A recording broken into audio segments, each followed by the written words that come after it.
হাসিনার মতো ফ্যাসিস্টকে,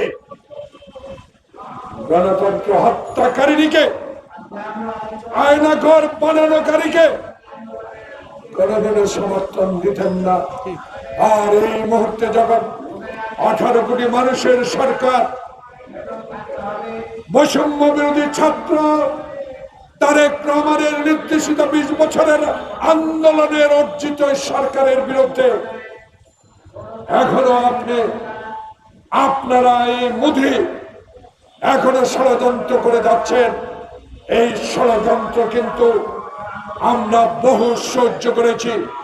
এই 72 বছর বয়সে এখনো শক্ত হাতে উত্তর দিতে চাই এমন শক্তি আপনার কাছে নাই।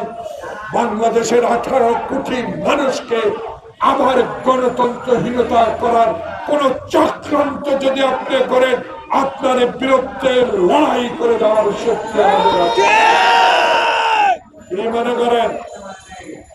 থাকেন বিদেশের মাটিতে ফ্ল্যাট ভাড়া করে থাকেন, ভিক্ষা করে তো খান না, কারো বাসায় তো থাকেন না। তাই আপনাদেরকে আমরা বলতে চাই, দয়া করুন 18 কোটি মানুষকে আপনারা বিদায় নিয়েছেন, ওখানেই থাকেন। যদি কোনদিনও গণতান্ত্রিক সরকার, আমার ভোট আমি দিব, মৃত ব্যক্তি নয় এমন ভোটে যদি তারেক রহমানের জাতীয়তাবাদী শক্তি বিএনপি ও যারা আসাম সহ যারা আন্দোলনে ছিলেন 12 দল, তারা ক্ষমতা আসতে পারেন।